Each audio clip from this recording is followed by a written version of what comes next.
This is a stare that I've been on the receiving end over the last couple of years. I've gotten it, and it took me a minute to figure it out. I've worked with my clients, and they've asked, like, I try to talk to these Gen Z folks, and I'll come and have a conversation with them about something, and all I get back is just the look, right? And big part of my job, I'm a business coach that works out of West Michigan around the country, is helping business owners with their communication, better understanding how they need to adjust what they do to meet their current employees. And the Gen Z stare, uh, it is one of my favorite things. Now, one, I think it's unfair simply just to apply this to Gen Z and say they got the stare. However, just to add this point, it is more prevalent in the okay, I don't know how to process this information. I need to take a moment of what you just said so I can say something that, if I say anything back to you at all, it's going to be something that isn't going to get me fired, right? Or just be mean. And that's what we want to talk about here today is that I've got an article from Business Insider we're going to take a quick look at.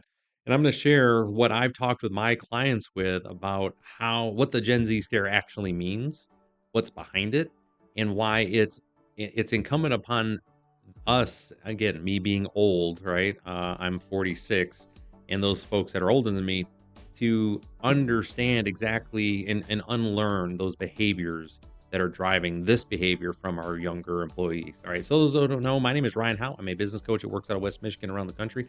I come here live on YouTube pretty consistently every single day, just sharing information that I share with my clients. Excuse me there, and I hope to earn your subscription. So let's get into it here. All right, now this article from Business Insider, link is in the description. The Gen Z stare has ignited a debate about soft skills and workplace communication. Folks, this is one of those things that we all have our own generational things, right? You got the boomers, you got the that boomers have all their stuff.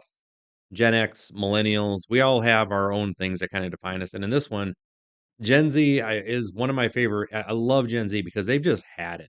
They're like, listen, platitudes and this fake, uh, over exaggerated need to communicate that appreciation or whatever happens to be is it, they've had enough. And that's really what it's at here. So, millennials are using the phrase Gen Z stare to describe vacant non responses when interacting with young workers. Gen Z workers have pushed back saying they stare down customers who ask illogical questions. Gen Z Stare's latest example of generations workplace actions going under the microscope. Now, listen, before we get back to this, I just want to be clear on this. I am old enough, right? I'm an older guy here. I am more than old enough to remember the millennials went through the same thing. They did. When the millennials came in, I got books. There was books coming in, how to deal with the millennials. They're so different. They're so weird. They just got their own thing. And folks, they're just people. And this is the same thing we're dealing with the Gen Zs here. We're like, I don't know how to deal with them. That's a bunch of crap. They're people. We're going to talk to them, figure out exactly why they're having the reactions they're having. Okay, so don't overthink it. And it's just one of those things. All right. Because as more Gen Z enters the workforce, some millennials are saying workers are greeting customers and colleagues with wide-eyed blank expressions and pregnant pauses. Well, some online argue it could be a sign of workplace awkwardness or underdeveloped soft skills, which it isn't. I'm tell you right now, the number one thing, and this is again talking with folks, is that what just happened here? Let me get that back out here. I've got an AI camera that pays attention to me here. There we go. Get that back. What they're doing is these young men and women were raised online.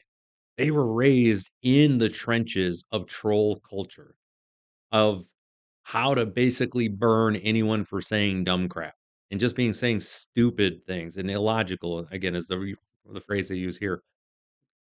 What you're watching happen in real time when they are having this stare is the cognitive dissonance of them wanting to smoke you for saying something silly or acting out in a way that is just contrary to what, frankly, anyone should be doing, and not and saying, "Okay, we can't do this because it's IRL." Okay. All right. I'm just not gonna say anything and move on with my day. That's what's happening. It's a big portion of this when I've talked to folks. They just say like, "Man, I would be roasting this person online at the moment for just being silly, saying something completely wrong, but I'm not gonna do it." And that's really a big portion of what's happening. Now, but with that, millennials and Gen X and boomers, they don't understand it. They expect you to play along with the game. I was watching a video this morning with Eric Weinstein on the Diary of a CEO podcast. And he was talking about how we are all programmed very similar to large language models, right? Your Claude, your Chat GPT, et cetera. It's simply just predictive text. What's going to be happening here? There's when you start the words here, it's going to lead to this. 90% of our interactions are this way, especially in business culture. There's a way that we're going to maintain these things. When you see the younger generation, they just don't want to play along with all of the long drawn out flat like these longer phrases and communication. Simply just get to the point because we want to get to work or we want to do the thing so we can be done and go home. Like they don't want to do all this other stuff. So you see that right here. That's where a lot of this is coming up. Okay. So on TikTok, where the observation has sparked spirited debate, millennials and others posting videos describing experiences in which Gen Z employees stare at customers with vacant expressions, sometimes not responding to questions or greetings. Some millennial servers and retail workers said in videos that they also encountered the Gen Z stare while serving young customers. Again, different skits. They place themselves in a hypothetical restaurant or coffee shop, role playing the order taking process of the Gen Z employee. The hypothetical young person stares back at them, barely responding and shifting their eyes. Like they just look at you like they saw a ghost, and it's that blank deer in the headlight. Really, they're simply just, I'm here. Can I just let's take the order and let's move on with life. I don't care about your day. You don't care about my day. We can skip the platitudes. The big portion of what it is there. Now, with that, what I would go back to um, would be where that comes from here. So again, I highly recommend you go take a look and read the article here. They do deep dive into some of the stuff here where it's they don't necessarily want to have the interaction, but it really comes down to the what we've been trained on in what I would say is polite society. I think that's the phrase that's out there for describing things on how, interactions are supposed to take place. They're supposed to be where I am going to signal something to you that I acknowledge you as a person, inquire about your current state of mind. You are going to acknowledge, repeat, and do the same thing back to me. And then we can get into the actual the crux of what the conversation is. And that's a holdover from, I'm assuming, when many centuries ago, when you would run into people and polite society didn't necessarily exist. So you had to kind of, feel everybody out to see if there was going to be a fight or not, or whatever. I don't know. This generation is done. Like, yo, can we just get to it? So that's what the Gen Z stare is. So when I'm talking to my clients and they're asked, like, I don't know how to communicate, like, I don't get it. I come and I talk to these folks and I say, hey, thank you for everything that you do. And they just look at me like, what are they, what does that mean? And what I do is I walk my clients through the skit that is playing out in the mind of that employee. They're saying the following: I was just doing my job. You told me my job is to do X. I did X. And then now you're coming and thanking me like I did something additional or something extra. Then on the flip side, so there's that. Like I say, that's playing in their head. And then when you ask them to do something outside of their job description, and then you come in after they get it done and then come in like, thank you so much for taking care of that. I appreciate you doing that. And they give you the stare.